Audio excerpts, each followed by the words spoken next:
comment accompagner les besoins des parents, quels besoins des parents.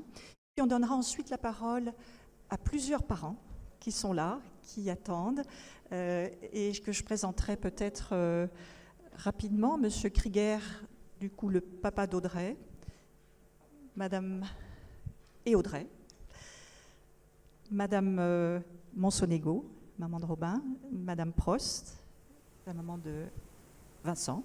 Est-ce qu'on donne la parole aux parents? Aux parents et aux jeunes. Bonjour tout le monde. Bonjour.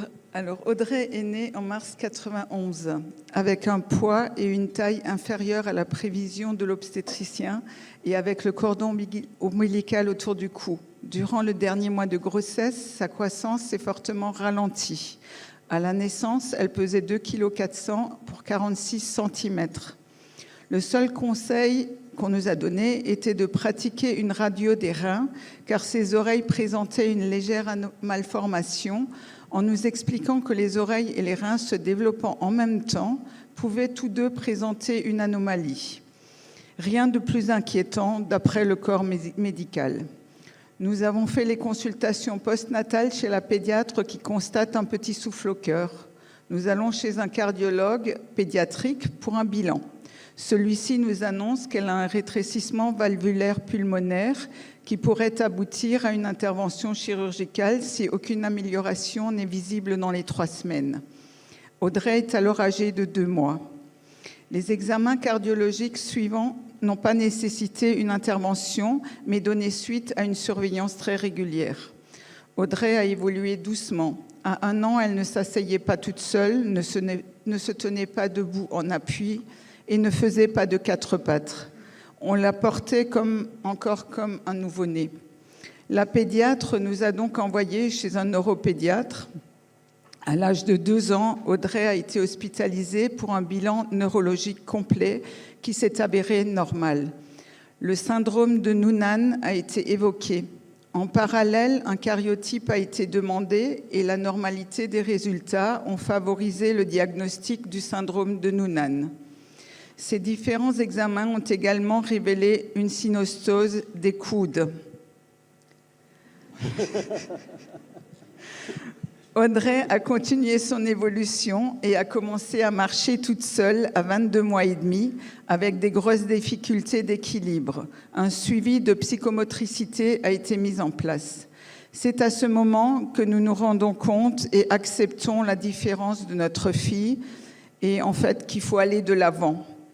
Pour son entrée en maternelle, elle intègre la petite section. Voyant ses difficultés de compréhension et sur les conseils avisés de notre entourage, nous entamons une demande de prise en charge auprès de la CDES pour une prise en charge à domicile, un taux d'incapacité de 50% et une admission au CESAD de l'IME Le Rotig à Strasbourg pour un soutien éducatif en milieu scolaire est accordé.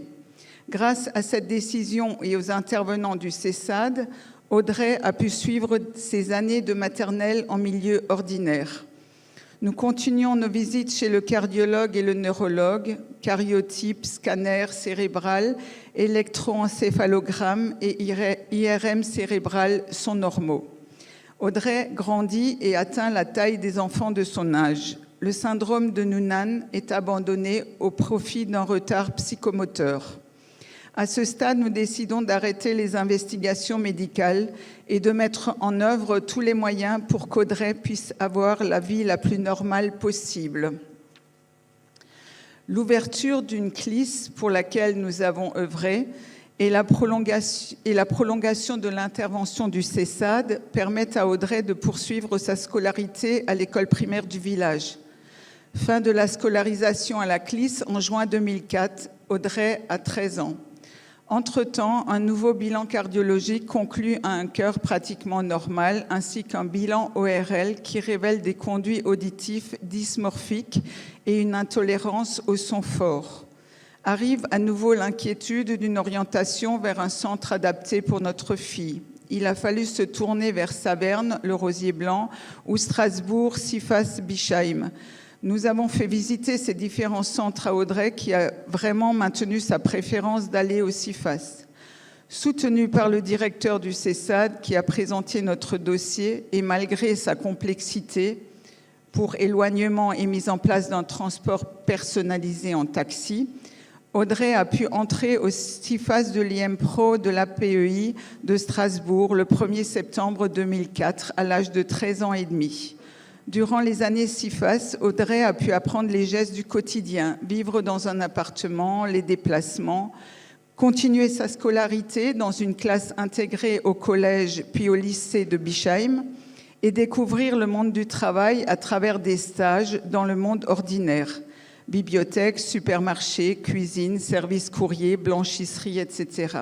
En 2010, dossier de demande à la MDPH pour une orientation en ESAT. Après diverses visites d'ESAT, Audrey est entrée à l'ESAT de Schiltigheim de la PEI Strasbourg en septembre 2011 au service blanchisserie, établissement qu'elle fréquente toujours à ce jour. Après quelques années, Audrey émet le souhait de rejoindre un foyer d'hébergement. Nous avons visité différents types de structures pour trouver le plus adapté à son autonomie. Le choix s'est porté sur le foyer d'hébergement de travailleurs Travail et Espérance à Lingolsheim, où elle a d'abord effectué quelques séjours temporaires de mise en situation et le 16 juin 2018, elle s'y est installée. Lors de la nuit du handicap à Strasbourg, où Audrey montait sur scène avec sa troupe de théâtre, une maman nous interpelle en nous disant « Quand je regarde votre fille, je vois mon fils ».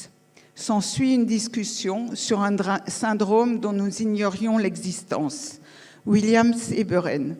Suite à cela, nous avons pris contact avec le service génétique de Strasbourg.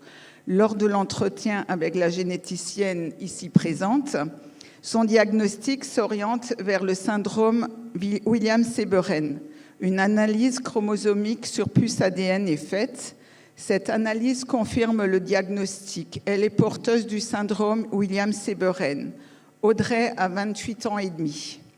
Comme le syndrome Williams-Eberen est reconnu au même titre que la trisomie 21, une demande de réévaluation du taux d'handicap est faite à la MDPH. Après un premier refus et un recours, le taux de 80% lui est accordé à vie. Voilà retracé dans les grandes lignes le parcours de notre fille.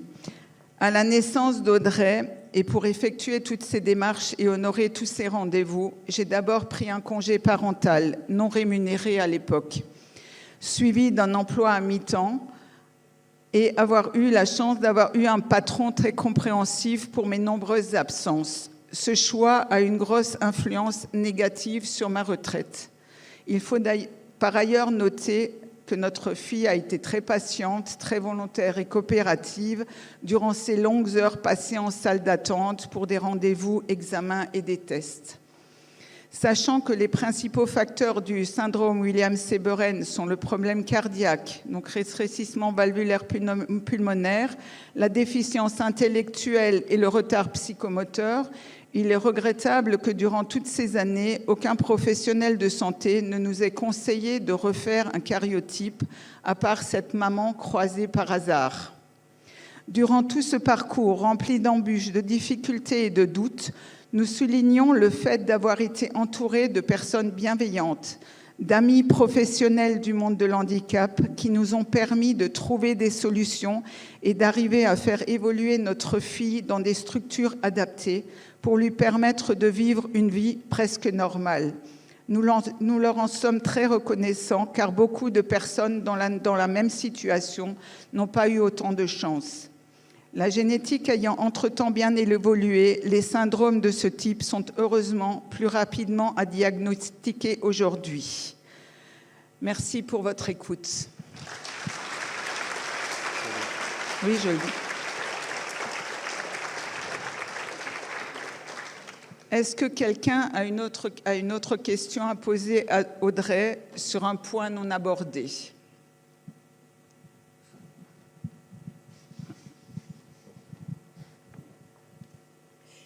Alors, merci beaucoup. Alors, Audrey, je me permets de te dire tu, parce qu'on se connaît depuis longtemps. Moi, ça m'intéresserait beaucoup que tu nous expliques ce que tu fais en fait dans tes temps libres. Tu vois, quand tu travailles pas, je crois que tu connais très bien une association qui s'appelle l'Envol. Oui. Est-ce que tu peux nous expliquer un petit peu comment tu occupes tes temps libres finalement? En fait, à Nouvel Envol, je fais des sorties, je pars en vacances. C'est une association pour les enfants handicapés. N'importe quel handicap peut partir en vacances ou faire des sorties. Et franchement, je remercie beaucoup à Nouvel Envol. Grâce à eux, on peut partir en vacances.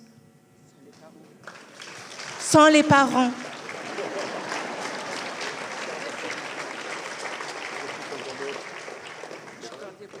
Ah oui, je fais de l'équitation, je fais de la danse.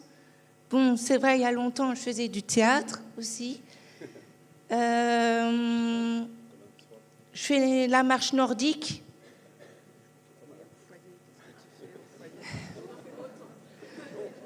Au foyer, j'ai une petite chambre, j'ai une petite douche, j'ai mon lit. Oui, je fais aussi des sorties avec le foyer. Je me promène des fois toute seule ou avec des amis. Sinon, je pars aussi en vacances avec eux, avec mon foyer aussi. J'ai beaucoup d'amis en ESAT qui me soutiennent par rapport à ma maladie que j'ai. Sans eux, je n'arriverai pas. Et je les remercie beaucoup.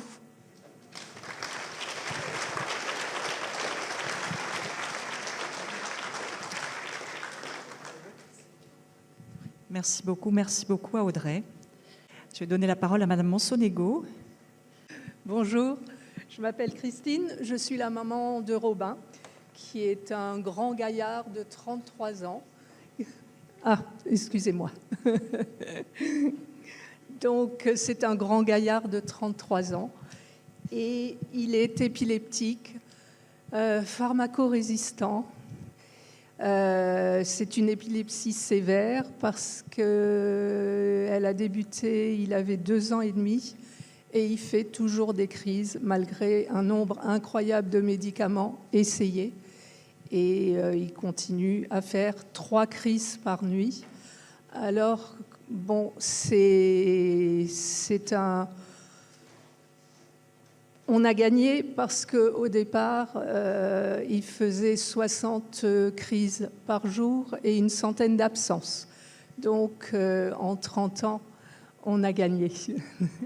Mais le sommeil est important, en effet, et lui, il n'a pas un sommeil apaisé. Voilà. Donc, je vais vous raconter son parcours qui est un peu atypique. Malgré sa déficience intellectuelle, il a fait des progrès tout le long de son parcours.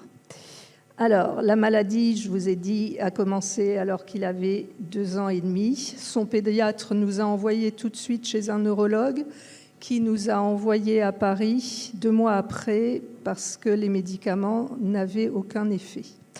La maladie et son annonce, malheureusement, ont été assez rapides. Votre enfant souffre d'épilepsie. Mais quelle épilepsie? Il en existe 400. Nous attendons toujours la réponse. Robin étant un battant, il s'est toujours relevé après chaque chute en voulant continuer à avancer. Donc, nous nous sommes mobilisés derrière lui. C'est lui qui nous a tirés plus que nous. Nous n'avions qu'un objectif, faire en sorte qu'il garde son envie d'avancer, d'apprendre et surtout sa joie de vivre.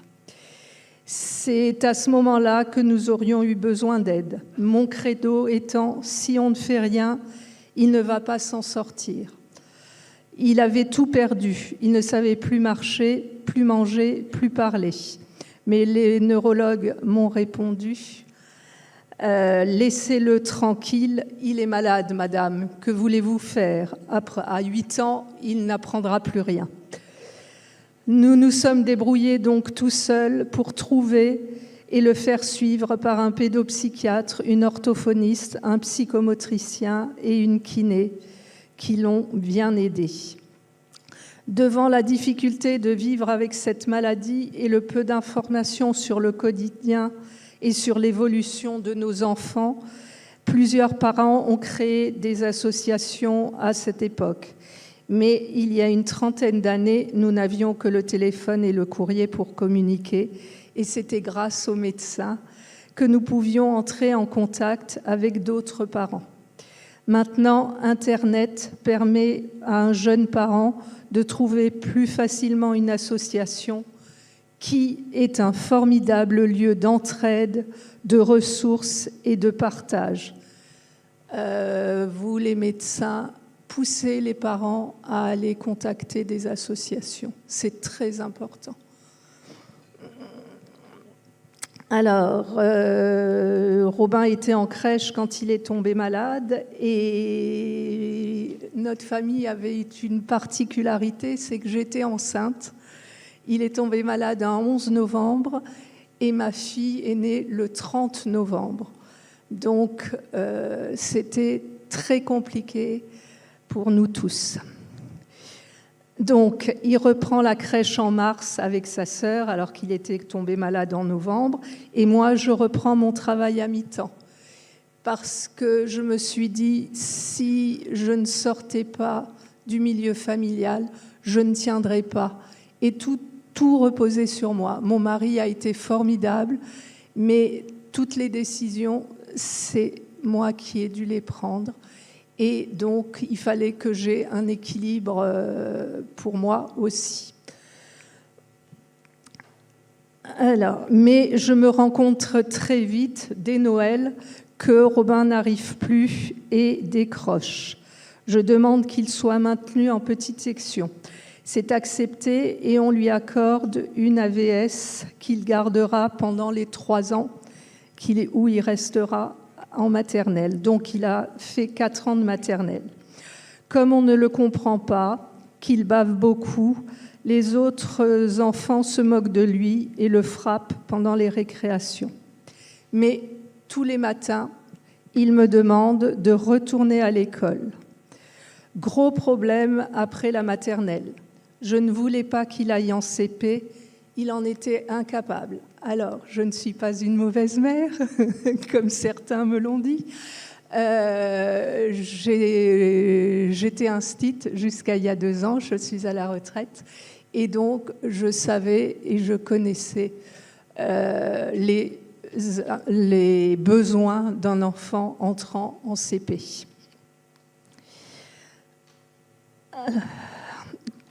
Donc, grâce à la Cotorep, et oui, pas de MDPH à l'époque, Robin a pu être inscrit à la Faisanderie. C'est une des dernières écoles primaires de plein air créées après-guerre pour les tuberculeux. Comme à un moment, il n'y a plus de tuberculose, ils ont mis les enfants à problème dans cette école. Mais comme elle avait le statut d'école de plein air, les enfants malades étaient prioritaires. Donc, mon enfant a pu rentrer dans cette école qui se trouvait au milieu de la forêt. C'était très sympa, le cadre et tout.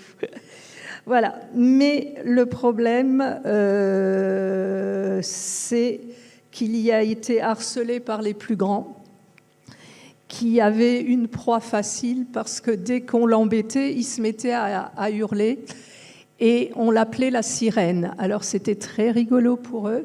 C'était le premier qui arriverait à le faire crier. C'était rapide, hein. Voilà. Mais il avait tellement envie d'aller à l'école qu'il ne me l'a jamais dit. Bon, le problème de sa déficience, c'était qu'il était incapable de raconter quelque chose qu'il n'était pas en train de vivre. Et il ne pouvait pas prévoir ce qui allait se passer après. Mais il rentrait content. Donc moi, je n'ai rien vu. Et j'ai appris par hasard, un carnaval, une jeune fille est venue me voir et a dit bonjour à Robin et m'a demandé comment il allait. Donc je l'ai regardée, ne comprenant pas. Elle me dit, ben oui, parce que tout le monde l'embête et il passe sa journée à crier. Donc immédiatement, je suis allée voir la directrice et nous avons fait une demande d'IMP parce qu'il n'y avait plus à l'époque d'endroit où je pensais qu'il serait bien. Alors, suite à son expérience avec les autres élèves, il lui a fallu bien 2 mois pour s'intégrer à l'IMP. Un effort surhumain pour les éducatrices parce qu'il était paniqué dès qu'il voyait un enfant. Et comme c'est des groupes, donc c'est des petites pièces, donc ils étaient toujours très près de lui et ça l'inquiétait toujours. Mais dès qu'il a compris que tout se passerait bien avec les autres, il est redevenu joyeux. Il aidait les autres, qui étaient certains plus atteints que lui, particulièrement une petite autiste qui ne parlait pas. Et tous les soirs, il me disait, elle m'a parlé, elle m'a dit bonjour. Donc ils avaient une relation extraordinaire qu'on ne pouvait pas vivre, mais je le sentais vraiment. Et les éducatrices m'ont expliqué que dès qu'elle pleurait ou dès qu'elle paniquait, il était le seul à pouvoir la rassurer. Il a pu bénéficier à mi-temps de la classe délocalisée à l'école Erckmann-Chatrian. C'était très important pour lui d'aller à l'école parce que sa petite sœur allait à l'école et comme ça, il parlait de l'école le soir. Mais ce qui était important, c'est que il restait avec ses pairs de l'IMPRO, un éducateur et une enseignante qui dépendait de l'IMPRO. Donc ce n'était pas une intégration comme on disait avant, c'était une classe de l'IMP qu'ils avaient mis dans l'école Erckmann-Chatrian. Quand Robin a grandi et quand une place s'est libérée, il a pu intégrer l'IMPRO de la Ganzo. Là aussi, il a pu bénéficier sur place de la classe interne et ainsi continuer à suivre des apprentissages scolaires et élémentaires. Et l'année d'après, il a pu aller à l'UPI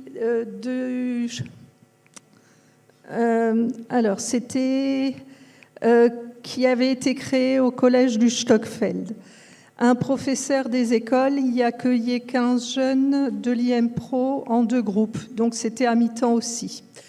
Par contre, là, je ne sais pas comment, il a participé au cross avec les autres jeunes, alors que il marchait pas très bien, il était très pâteau et tout. Il y a participé avec joie. Et les 2 ans qu'il a passés en UPI, tous les mardis, je crois, entre midi et 2, il allait à la chorale. Il faisait du playback, mais ça lui plaisait. Voilà, et il a été bien accueilli. Donc, il était vraiment heureux. À ses 20 ans, nous avons eu de la chance qu'une place se libère en cours d'année au SAGE, qui est une structure d'activité de jour et d'hébergement pour adultes de l'API Alsace. Robin y bénéficie encore de l'accueil de jour. Il y est très bien, participe au maximum aux activités et fait des progrès tous les jours. Il a une énergie et une envie de vivre qui nous a permis de l'aider au mieux et de supporter, nous, toutes les galères avec lui, bien sûr, médicales, examens divers, changements de médicaments, regards et réflexions des autres face à cette maladie qui ne guérira jamais et au handicap invisible. Depuis, alors là c'est bien, Depuis octobre 2017, nous avons vécu un grand bouleversement. Robin a quitté la maison. Il a été accepté pour participer à un grand projet de l'Arche, vivre ensemble avec ou sans déficience intellectuelle. Cette communauté est composée de 18 adultes avec déficience, répartis en 3 maisons. Ils y partagent leur quotidien avec des salariés, des jeunes en service civique et des étudiants. Robin y est heureux d'y vivre. Il est délégué de sa maison dans les réunions de quartier. Il bricole avec des personnes du quartier. Pour ceux qui connaissent le Danube, il y a construit le poulailler. Il y a fait des progrès énormes en autonomie. L'apprentissage est quotidien, ce sont parfois des petits progrès, des régressions souvent, mais les progrès sont là quand on y réfléchit et qu'on regarde en arrière. Cette conclusion joyeuse ne doit pas cacher une réalité qui me tient à cœur. J'ai avancé tout le long de son parcours en ne regrettant jamais les décisions prises. Mais il y a une aide absolument nécessaire pour nous parents, car malgré mes efforts, je n'ai pas su ou pu préserver Marion, la sœur de Robin. Les frères et sœurs sont souvent aux prises avec leurs propres sentiments qu'ils gardent souvent pour eux, curieusement, car ils ne veulent pas inquiéter davantage les parents. J'ai demandé à ma fille d'écrire son témoignage.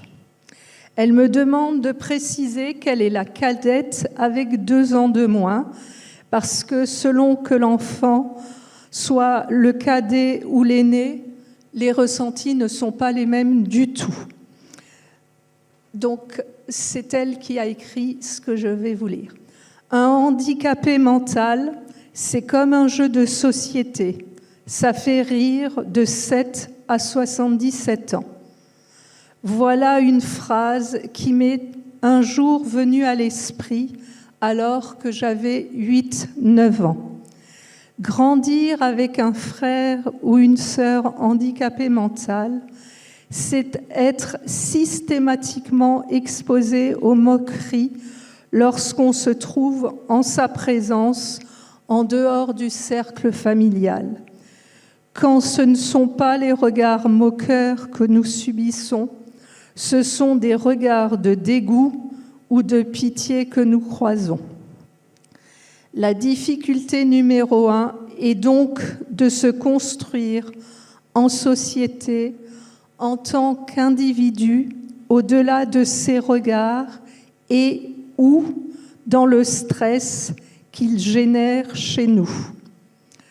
L'un des besoins pourrait être l'existence d'un espace de jeu, de rencontre à destination des frères et sœurs, où ils pourraient également passer du temps avec leurs frères ou sœurs handicapés, sans être pris dans ce conflit de loyauté permanent qui est de vouloir échapper à la honte, ou plutôt la culpabilité de la honte ressentie, tout en voulant tout de même passer énormément de temps avec eux.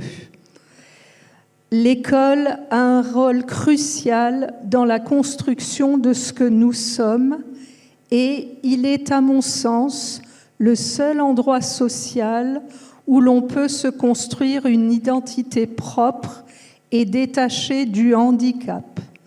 Le fait que mon frère n'ait pas fréquenté mes établissements scolaires successifs me semble avoir été une chance. Un besoin paradoxal apparaît. La nécessité d'avoir un temps conséquent dans la journée où l'on n'est pas confronté au handicap mental, qui implique donc qu'il ne soit pas scolarisé avec nous, mais il est nécessaire qu'il soit présent en milieu scolaire pour qu'enfin les gens soient habitués très jeunes à leur présence et changent donc leur regard sur eux. Au sein de la structure familiale restreinte, parents plus enfants, je pense qu'il est important d'avoir l'occasion de passer du temps et de faire des activités avec chacun de ses parents afin de les rencontrer loin des tracas liés au handicap. L'enfant ordinaire peut se sentir piégé entre le devoir d'être celui qui réussit pour ses parents et la culpabilité qu'il ressent très rapidement. Vers 6 ans pour ma part, au moment d'apprendre à lire et à écrire. Dans le fait de réussir des tâches que l'enfant handicapé ne parvient pas, ne parviendra peut-être jamais à réaliser, d'autant plus lorsque c'est l'aîné qui est malade. Une interrogation arrive également très rapidement dans ma vie, à 8 ans. Que va-t-il se passer quand mes parents mourront ? C'est surtout que se passera-t-il si, une fois que mes parents décédés, j'étais amenée à mourir avant lui ? Vais-je devoir m'en occuper ? Mais dans ce cas, comment construire une vie à soi ? Je pense qu'il est indispensable que l'on nous décharge de cette pression-là, que l'on nous explique très rapidement qu'il existe des solutions. J'ai eu la chance que mes parents aient toujours tenu le discours qu'ils n'attendaient rien de moi sur ces questions-là et que je serais libre de choisir. Ces questions peuvent également interférer avec les choix d'orientation scolaire, surtout si c'est un éloignement géographique qui s'impose. Un accompagnement spécifique dans ces moments-là serait peut-être nécessaire. Elle est partie, il n'y a plus qu'un paragraphe. Elle est partie le même jour que Robin a intégré l'Arche en me disant « Tu te débarrasses de mon frère ». Ça a été terrible pour moi. Maintenant qu'elle le voit heureux, elle est ravie.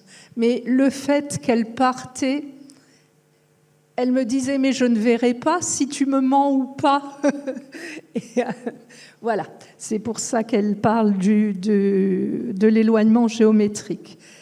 Pour conclure, alors que mon frère est voué à rester un enfant dans un corps d'adulte, je me suis très vite sentie adulte dans un corps d'enfant, alors même que mes parents ont essayé que cela n'arrive pas. La situation nous prive de l'insouciance propre aux enfants. Alors, n'ayant pas eu le temps de parler de la vie avec un enfant handicapé, ma fille, concernant les besoins des familles face au handicap lourd, je recommande le film « Qui brille au combat » de Joséphine Japy, présenté au Festival de Cannes cette année en séance spéciale et qui devrait sortir prochainement en salle. Voilà.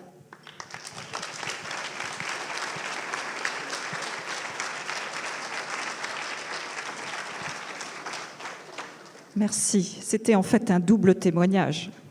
Mais c'était important d'entendre la fratrie. Donc on va donner la parole à Madame Prost. Bonjour à tous. Donc, pour cette intervention témoignage, j'aimerais reprendre deux données des recommandations de bonnes pratiques professionnelles qui émanent de la Haute Autorité de Santé, en l'occurrence la bientraitance et l'autodétermination, et les mettre en parallèle avec mes expériences. Les recommandations des bonnes pratiques ont été une belle avancée dans la reconnaissance des droits, des capacités et de la dignité de la personne atteinte de déficience intellectuelle. Elles ne peuvent évidemment qu'être généralistes, mais sachant que le handicap généré par la déficience intellectuelle est de sévérité très variable, la question peut se poser quant à la manière d'adapter ces recommandations aux personnes déficientes intellectuelles les plus vulnérables, les moins en capacité de. Pour une même définition du trouble du développement intellectuel, parle-t-on de la même personne s'il s'agit d'un travailleur en ESAT, voire en entreprise adaptée, ou en milieu ordinaire, ou d'une personne avec des capacités réduites, tant au niveau expression, appréciation d'une situation ressentie, possibilité d'abstraction, etc. Parle-t-on de la même personne s'il s'agit d'un enfant, adolescent ou jeune adulte, accompagné dans des conditions maximum telles que les recommandations les préconisent, ou s'il s'agit d'un élève porteur d'une déficience intellectuelle profonde, mais très peu scolarisé, sans accompagnement spécialisé, ou d'un jeune adulte accompagné dans un service pour enfants par manque de possibilités en secteur adulte. Les grands chapitres des recommandations concernent, entre autres, la bientraitance et l'autodétermination. C'est bien évidemment très louable et c'est ce qui doit nous pousser à la réflexion, tant au niveau de chaque posture, professionnelle et parentale, en alliant au mieux les deux dans le sens d'une co-construction, en partant de l'expertise de chacun, merci, et surtout en nous questionnant régulièrement sur le sens de ce que l'on fait pour et avec la personne handicapée. La recherche de sens nous entraîne vers ce qui relève de l'éthique. Il n'y a pas toujours de réponse, malgré les recommandations, mais cela prouve bien les limites et le souci que nous devons tous avoir quant au sens de telle ou telle position adoptée. Alors je voudrais ici formuler mes réflexions à partir d'expériences bien distinctes. Tout d'abord, en partant de la situation de mon fils et la singularité de son parcours, et puis dans un tout autre contexte, en relation avec mon activité associative, particulièrement centrée sur l'accompagnement des familles et sur une réflexion large quant au suivi des personnes les plus vulnérables et en moindre capacité. Vincent est atteint d'un retard global de développement qui entraîne une déficience intellectuelle très importante. Cette situation s'est compliquée par une épilepsie sévère, des risques de fausse route et des crises de polyarthrite séquentielle. Il a aujourd'hui 33 ans et vit la semaine en foyer d'hébergement. Il rentre en famille les week-ends. Alors, si je mets en parallèle sa situation, son développement et sa capacité d'agir avec les recommandations, qu'en est-il ? Vincent peut se déplacer, manger, s'habiller, certes. Pour autant, il ne demande jamais à manger, même si nous sentons qu'il a faim. Et contrairement, même s'il a beaucoup mangé, il verra de la nourriture et en prendra spontanément. Je vois, je veux. Au niveau hygiène, il peut se doucher seul à condition qu'il ait une guidance verbale forte. Il ne sait pas se moucher, etc., etc. S'il choisit ses habits, c'est en fonction de ceux qu'il préfère, mais pas en fonction des saisons. Cela ne le gêne pas d'avoir un anorak aujourd'hui, par exemple. Il se déplace seul dans des endroits connus et fermés, mais dans la rue, le risque serait trop important, sachant qu'il n'a pas une grande conscience du danger. Au vu de ces éléments contextuels, ce qui me rassure, c'est que Vincent soit accompagné la semaine dans un collectif et surtout par du personnel qualifié. Je suis convaincue que l'équipe fait le maximum pour que Vincent accède à une plus grande autonomie pour aller dans le sens de l'autodétermination. Il a acquis les codes sociaux et le respect des règles. Il aime le groupe, il a besoin du groupe et le collectif l'aide, car il est vite désemparé seul. Alors oui, il peut avoir des petits risques ou des manques. Oui, les dents ne seront peut-être pas toujours bien lavées. Oui, il manquera peut-être une chaussette. Mais est-ce que c'est toujours mieux à la maison ? Et aurais-je toujours la patience pour prendre le temps avec lui ? Au foyer, il me semble que son accompagnement est en cohérence avec ses capacités et ses limites sécuritaires. Lui qui a du mal à gérer sa vie et à faire des choix, à prendre des décisions librement.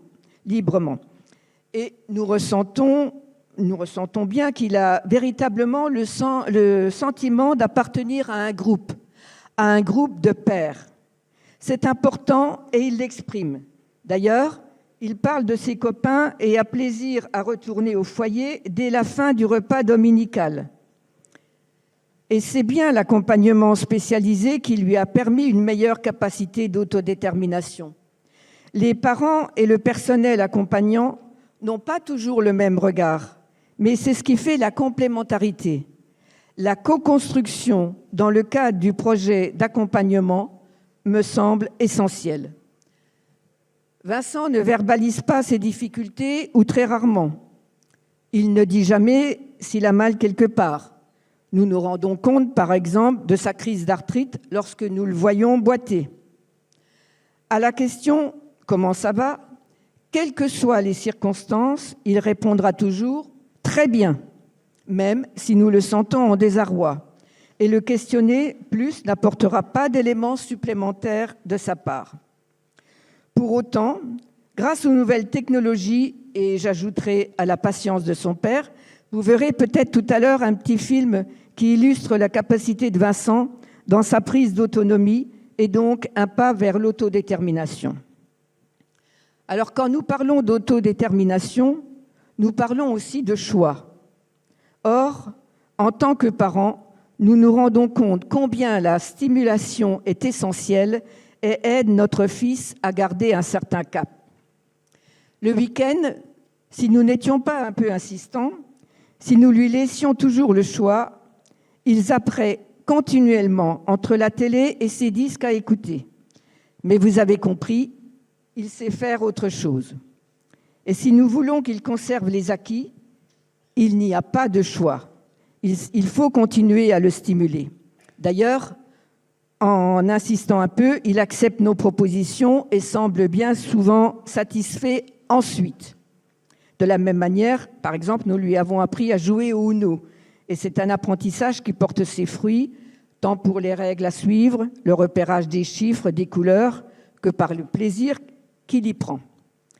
Alors, après avoir peut-être trop parlé de mon fils, j'aimerais, en rapport avec mes activités associatives et mon implication au sein de la MDPH et de la CDAPH, exprimer mes ressentis, voire mes craintes quant aux problématiques actuelles que peuvent rencontrer tous les protagonistes.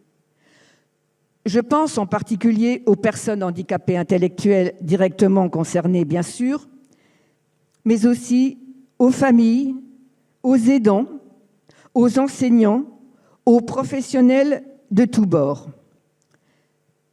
Quel constat peut-on faire aujourd'hui pour certaines situations en rapport avec les exigences de la Haute Autorité de santé, les recommandations des bonnes pratiques professionnelles et la bientraitance?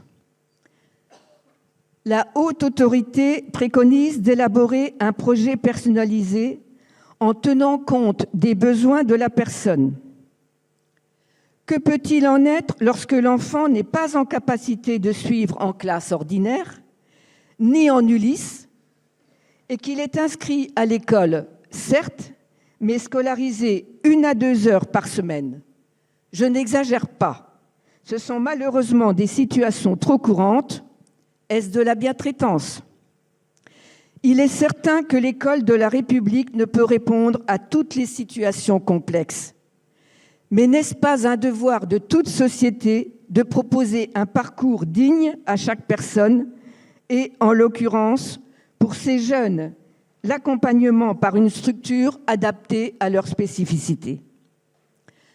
Un autre exemple peut être celui des jeunes adultes, accueillis en ESMS certes, mais dans un IME, donc dans le secteur enfant.